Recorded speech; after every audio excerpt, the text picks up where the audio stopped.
Все верно, так и есть. Я продал сервис, ребят. И превратился из предпринимателя в ремесленника. Снова, причем в ремесленника без своей мастерской. И именно поэтому я запускаю новый проект, глобальный проект в своей жизни. Это мой гараж. Назовем его так. Потому что можно сказать, что гараж мечты. Мечты, конечно, у меня совсем другие. И были они, и остаются. Но мне сейчас нужно рабочее место. И именно поэтому я сейчас все силы брошу на то, чтобы успеть до дождей, до холодов сделать свое место, где я и дальше смогу заниматься своим любимым делом и показывать вам весь этот процесс. Ну а так, откровенно говоря, ребята, я в жопе. Конкретные, знаете, хейтеры, торжествуйте. Что-то пошло не по плану. В общем, история такая, что сервис я продал еще в апреле. И произошло это, по сути, из-за того, что в марте мне арендодатель поднимает на 50% аренду, у меня перезаключение договора, и они говорят, ну, как бы, сорян, вот, или ты берешь дальше по этим ценам, либо ты дальше не берешь. Ну и в силу того, что я уже переехал за город и что-то начал здесь делать, я такой, окей, отлично, я сейчас продаю сервис, строю себе мастерскую. Та мастерская, которую, помните, еще в предыдущем видео я показывал, что маленькую мастерскую построил, и был план построить там уже непосредственно гараж там, с подъемником, где буду ремонтировать автомобиль. Но что-то пошло не по плану. Деньги все улетели с продажи сервиса на строительство этого маленького домика и благоустройство нового дома. И на данный момент я просто остался с голой жопой, по-другому я это назвать не могу, с ипотекой и без места рабочего. Поэтому мой новый проект, мой гараж, где я себе устраиваю челлендж, и вы все узнаете, ли можно ли построить гараж на все средства, которые ремесленник, в моем случае ремесленник, который ремонтирует, реставрирует железки всякие, автомобили, может ли он заработать на строительство гаража. Поехали, будет интересно. Ну что, поехали. Зарабатывать на мастерскую я буду с помощью ремонта вот таких вот старых железок. То есть тем же самым, чем и зарабатывал всегда. Это классическая старая ржавая крышка, у которой отгнила задняя кромка. И так получилось, что у меня их в работу поступило несколько.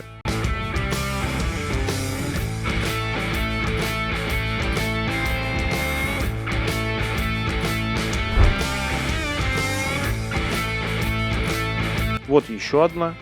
Это от старого Форда 60-х годов, чистый американец. Также в работу поступила крышка от Range Rover Evoque.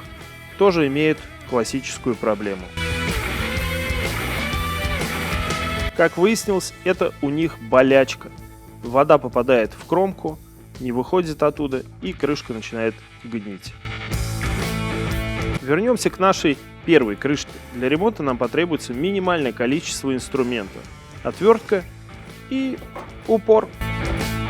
Отгибаем кромку для того, чтобы достать внутреннюю часть, которая сгнила.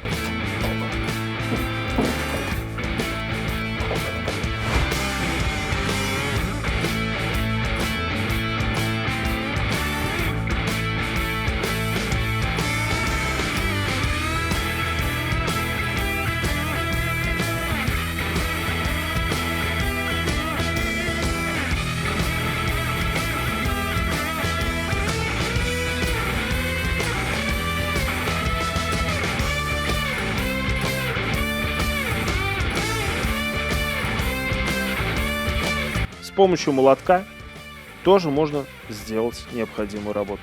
Да-да, все верно, вы можете работать абсолютно с любым подручным инструментом. Кромка отогнута, и теперь мы можем приступать к демонтажу внутренней части.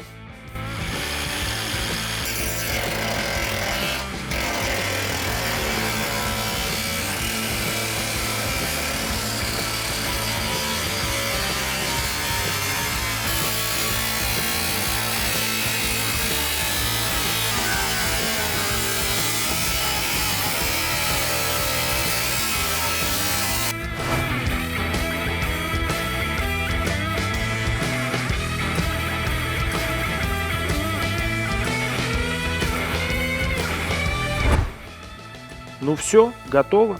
Внутренняя кромка у нас отрезана. И теперь двигаемся дальше.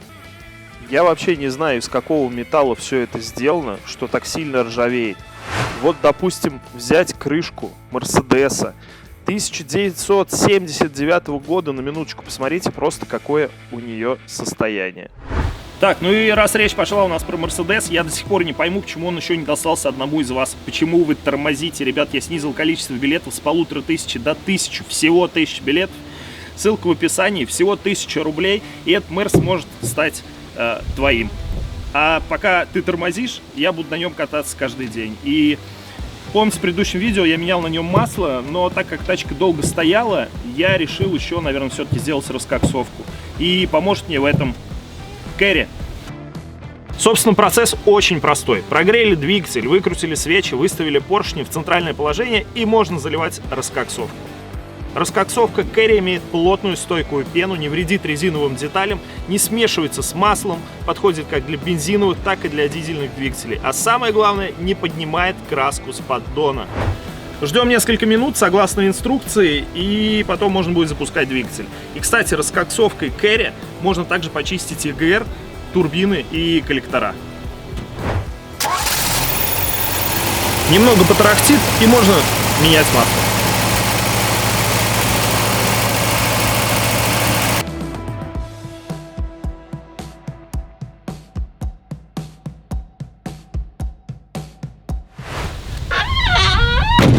Ну все, готово. Теперь точно смело можно гонять на старичке. А если и вам нужна раскоксовка, то смело можете заказывать Керри по ссылке в описании. Все, а я пошел работать.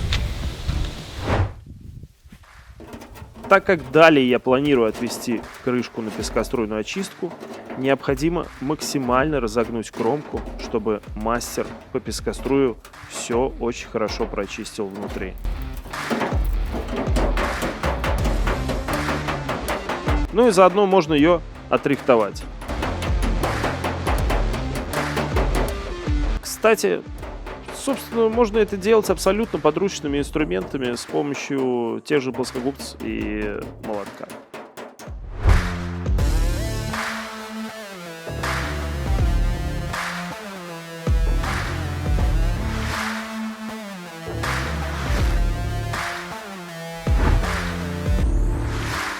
Далее берем крышку и отвозим к своему другу, который занимается пескоструем. Но если у вас такого нет друга, то можете просто обратиться к тем, кто этим занимается.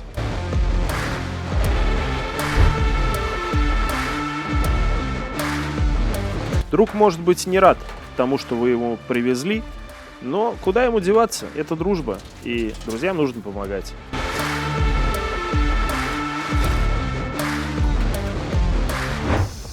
Ну а если вы захотите целиком и полностью погрузиться в мир пескоструи, то можете, так как и я, попробовать зайти в камеру и посмотреть, как это происходит. Но надолго меня не хватило. Результат, как говорится, налицо.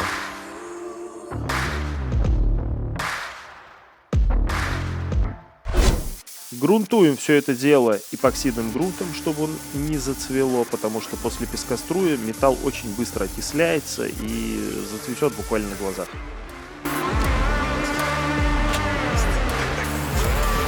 Другу нравится. Кстати, если у вас нет такого друга, вы можете тоже попробовать обратиться к Лехе. Может быть, не откажет. Да все, бомба. Точно. Крышка у нас отпескоструена, и теперь мы можем приступать к изготовлению ремонтной вставки. Для этого мы берем стандартный холодно-катанный лист толщиной в 1 мм, проходимся по нему растворителем, обезжирочкой, а после начинаем зачищать. Вы думаете, я сейчас начну разматывать этот удлинитель и чистить обычной болгаркой? Нет, я перешел на электроинструмент от компании Ryobi. И, кстати, болгарка — это не единственное, что есть в моей коллекции Ryobi, так как я уже давно являюсь большим фанатом этой марки, еще со времен, когда начал смотреть Mighty Car Mods. Как вы видите, у меня тут прям целый алтарь Ryobi. Вот, кстати, гайковерт, который я вообще самый первый купил. неимоверно крутая штука, сколько я им колес перекрутил, 3 скорости, в общем, бомба вообще. Я вообще считаю, что Ryobi, наверное, это самый топ по электроинструменту, который есть на рынке. Ну, серьезно, вы видите, я давно реально пользуюсь им. Кайф в том, что вы можете вообще тушку покупать отдельно, и блоки аккумуляторные тоже. Они у меня разные, вот типа 2 ампер-часа, 9, здесь 4, 5 где-то была. Вот. Ага, 5 он заряжается. В общем, штука очень крутая, и вы знаете, это тот самый случай, когда твоя любовь оказалась не безответной. Ее услышали, и специально для меня дали скидку 10% все инструменты по промокоду CUSTOM10. В общем, ссылку оставляю вам в описании, делюсь с вами своей скидкой. Приобретайте очень классный инструмент, которым я пользуюсь сейчас вот вообще везде. Тем более, если вы живете за городом, вот эти вот провода таскать на большие расстояния, это вообще не вариант. Очень помогает. Все, возвращаемся делать железку.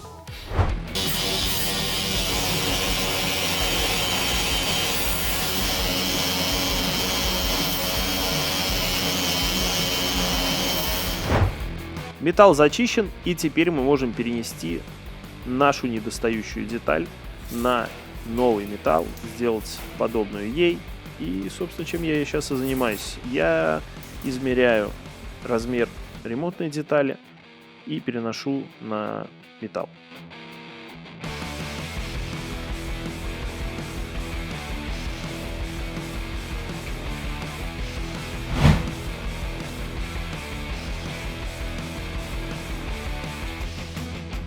Деталь размечена, плюс-минус каждая сторона равна 1,5 сантиметра, поэтому все достаточно просто. Ну и теперь мы можем отрезать нужный кусок металла и дальше работать с ним.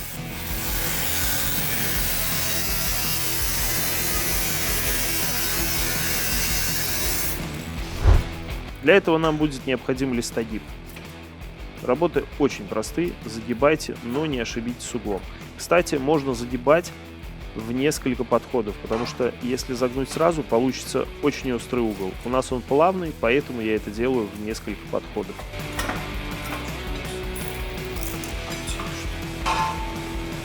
Деталь мне пришлось сделать из 2 половин, потому что ширина моего листогиба не позволяет сделать всю длину сразу.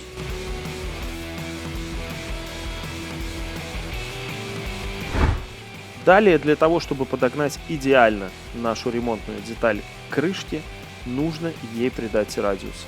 Я буду использовать для этого уже многим вам знакомый шринкер и стрейчер. Но даже если у вас нет под рукой такого инструмента, в принципе, можно это сделать надрезами. Потом просто придется немного побольше поработать сваркой и зачистным кругом. Но для тех, кто не знаком с инструментом стрейчер и шринкер, я просто объясню в 2 словах. Кромки сжимаются или разжимаются. За счет этого получается радиус у детали.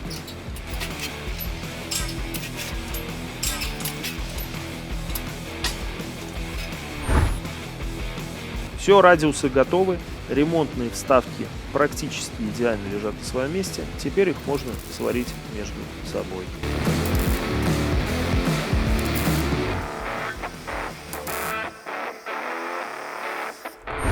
Теперь мы укладываем все это дело обратно. И так как кромка была у нас старая, отрезана немного с запасом, точнее изготовлена новая с запасом, мы ставим обратно, размечаем, и нам сейчас нужно будет просто обрезать лишнее.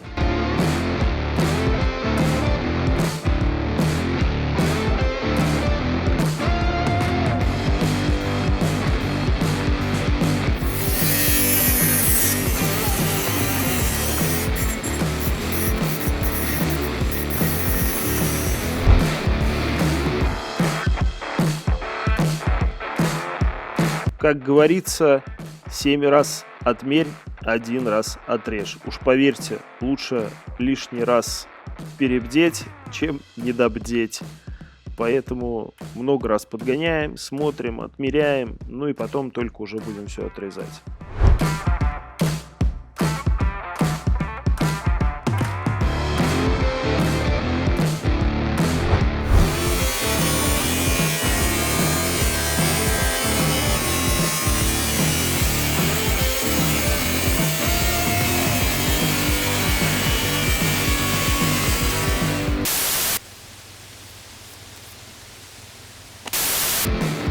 После того, как мы обрезали лишнее, нам необходимо дальше будет сваривать. И для этого нужно будет зачистить кромку. Потому что, вы помните, мы грунтовали, а сварка на грунт, она как-то не очень хорошо работает. А вот, собственно, эпоксидный грунт.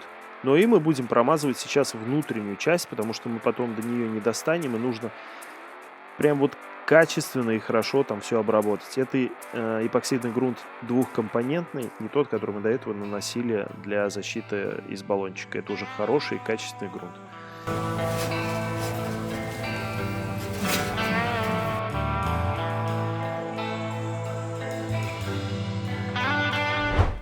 Чуть не забыл сделать отверстие для слива воды. Собственно, этим сейчас и займусь.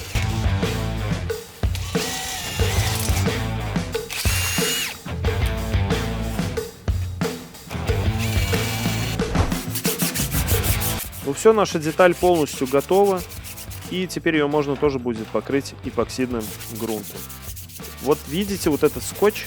Скотч — это полоска, которую мы потом после эпоксидного грунта покроем еще цинкогрунтом. Это грунт, который не горит при сварке и останется на месте защищать вашу деталь.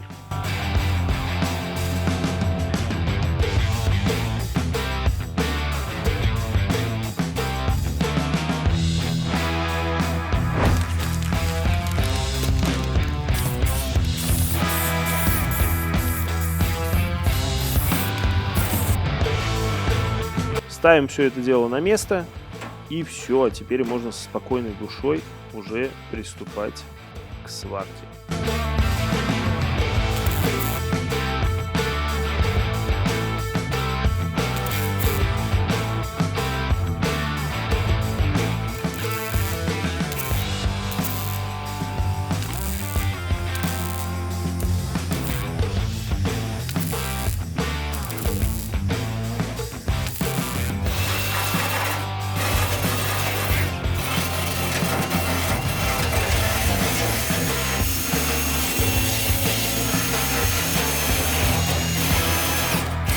Зачищаем сварку обычной курщеткой для того, чтобы просто было красиво.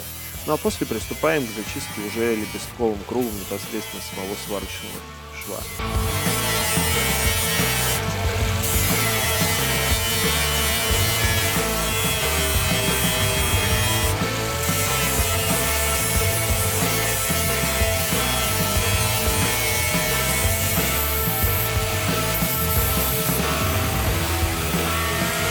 Собственно, вот такая красота у нас получилась. И теперь мы можем дальше обработать уже непосредственно деталь эпоксидным грунтом. Куда вообще без эпоксидника? Это самое для обработки металла.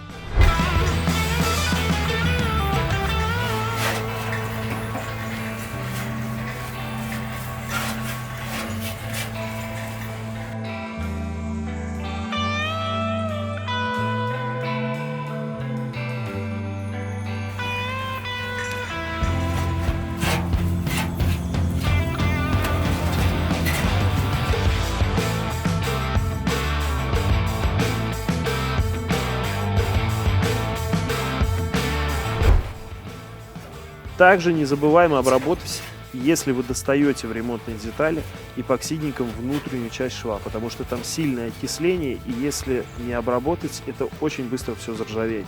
Если вы до туда хотя бы не достаете эпоксидником, то забрызгаете просто обычным антикором.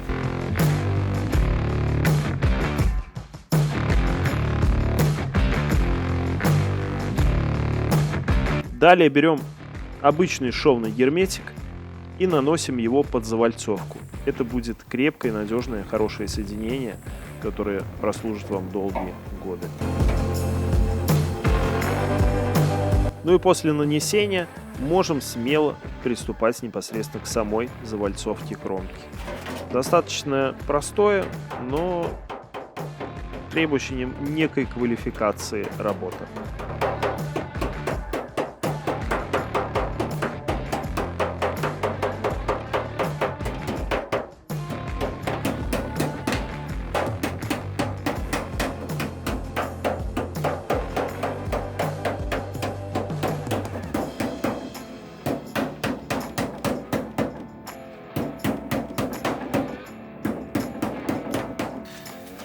Убираем излишки герметика.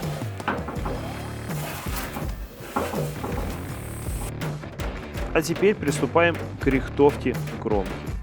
Тоже достаточно простой процесс, который особых навыков не требует. Просто подкладка, молоток и стучите, стучите, стучите, стучите, стучите, стучите, стучите, стучите, стучите, стучите, стучите. Ну вы поняли.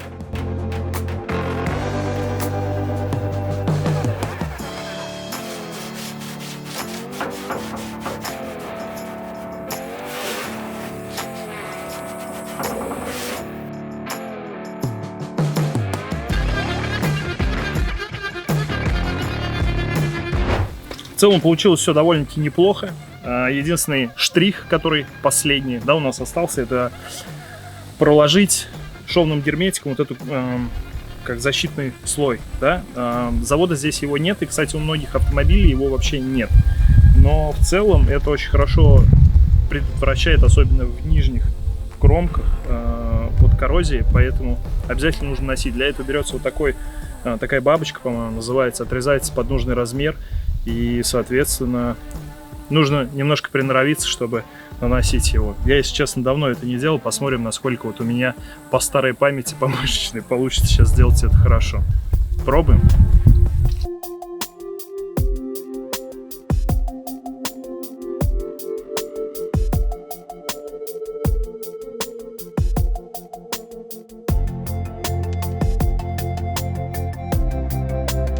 Если вы будете делать это первый раз, то, естественно, не только можно, но и нужно потренироваться на чем-нибудь. Вот у нас получился вот такой носик обрезанный. И, пожалуй, даже я сейчас на чем-нибудь потренируюсь, а потом уже крышку замажу.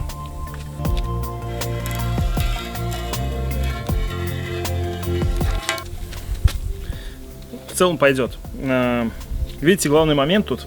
Вообще лучше всего это делать с пневматическим пистолетом, потому что пневматику вы нажали, и он дует вам давлением. Здесь, соответственно, у вас просто от нажима руки и полного хода не хватает для того, чтобы протянуть всю, естественно, длину. Поэтому вам приходится пережимать, и вот на этих пережимах появляются вот такие провалы. Попробуем. Даже если эти провалы будут, ничего страшного, можно потом аккуратненько это тоже подмазать, соединить. Пробуем!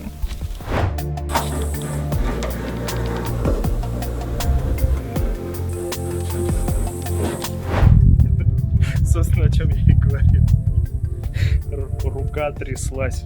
Но в целом нормально. Можно, как я и говорил, подмазать. Так. Сейчас подмажем. Опять же, для того, чтобы подмазать, можно использовать растворитель. Но растворитель такой не ядреный использовать. Типа можно даже обезжиркой, лучше обезжиркой, наверное. У меня вот R12 есть, он помягче, чем 646. 646 он просто может это и грунт стереть. Вот. Особенно если он не особо просохший. Вот. А так вот чуть-чуть подтереть.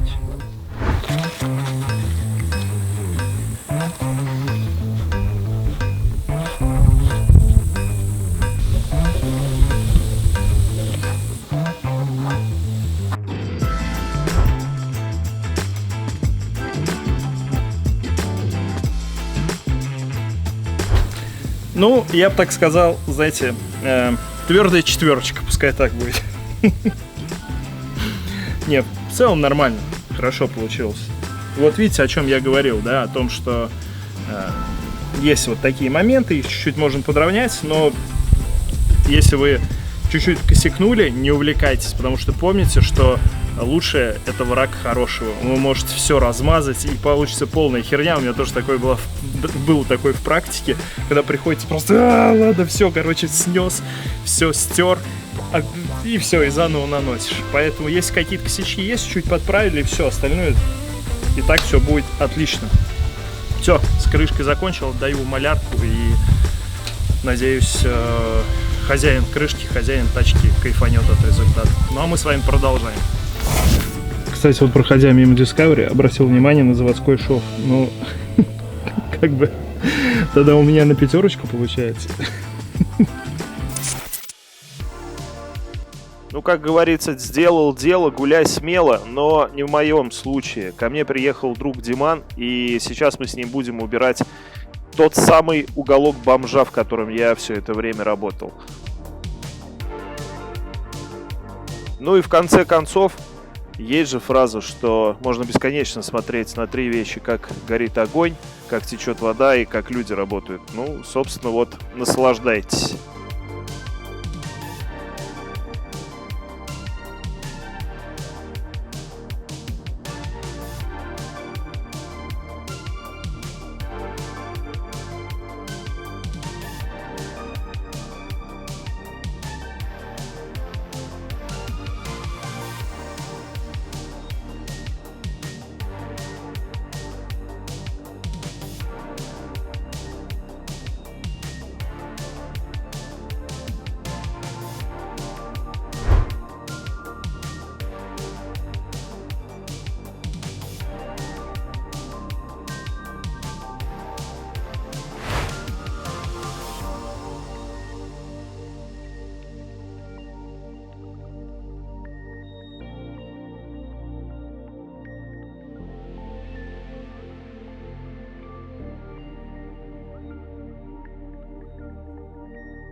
Ну что, Диман, большое дело сделал.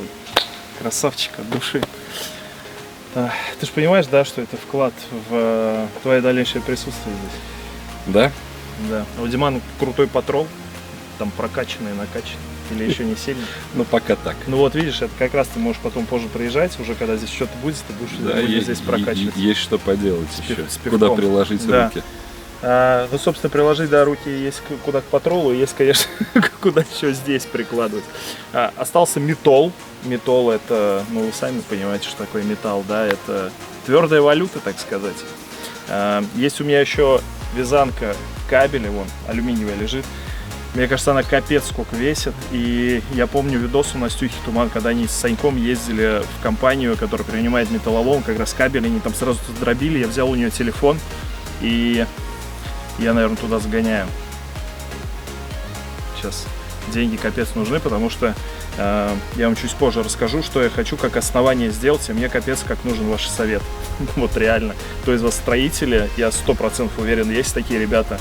Мне прям вот нужен очень сильно ваш совет. Мы сейчас позже к этому вернемся и обсудим. Я, точнее, накидаю вам те мысли, которые у меня есть по поводу основания мастерской. Пошли пиво пить. Пошли.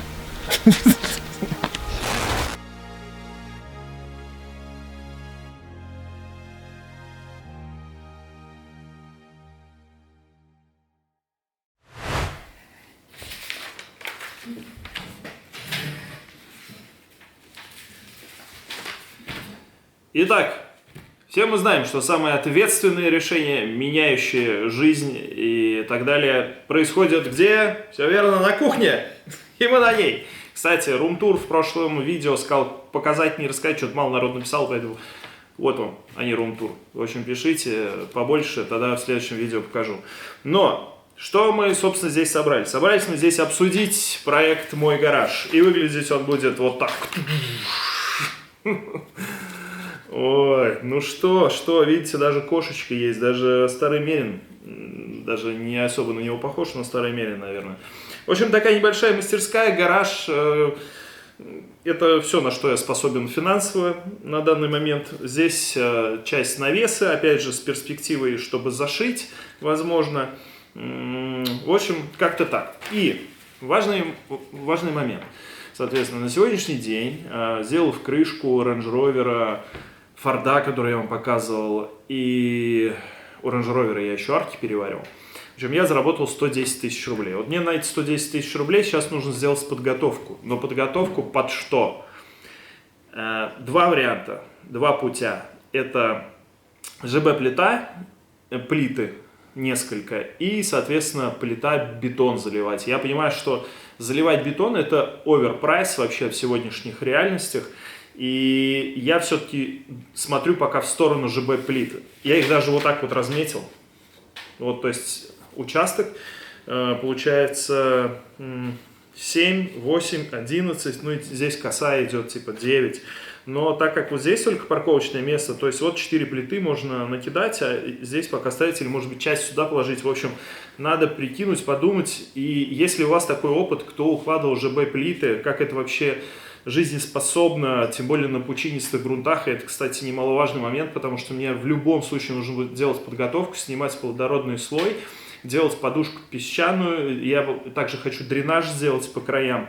То есть, по сути, я делаю подготовку уже под заливку. Но хочется, короче, сэкономить. И вот это тот самый момент, когда Краилову попадет, Краилову приведет к Попадалову или не приведет. В общем, у кого есть опыт, делитесь, рассказывайте. А еще лучше делитесь этим в телеграм-канале, заходите туда, присоединяйтесь. Там вы офигеете вообще, насколько там вперед улетело по сравнению с тем, что сейчас я вам показывал. Наверняка там уже что-то очень серьезное произошло. Поэтому проходите, присоединяйтесь и следите. Собственно, все на этом. Всех крепко обнимаю. Я надеюсь, видео полезное было, особенно тем, кто ремонтирует тачки. Это супер сейчас актуалочка, реально, вот по этим крышкам. Можете, мне кажется, даже отдельно дать объявление на Авито по ремонту крышек, и будет прям клиентов отбоя не будет, точнее. Вот. Все. Всех крепко обнимаю. И до новых встреч. В следующее видео будем прям уже строить. Пока-пока.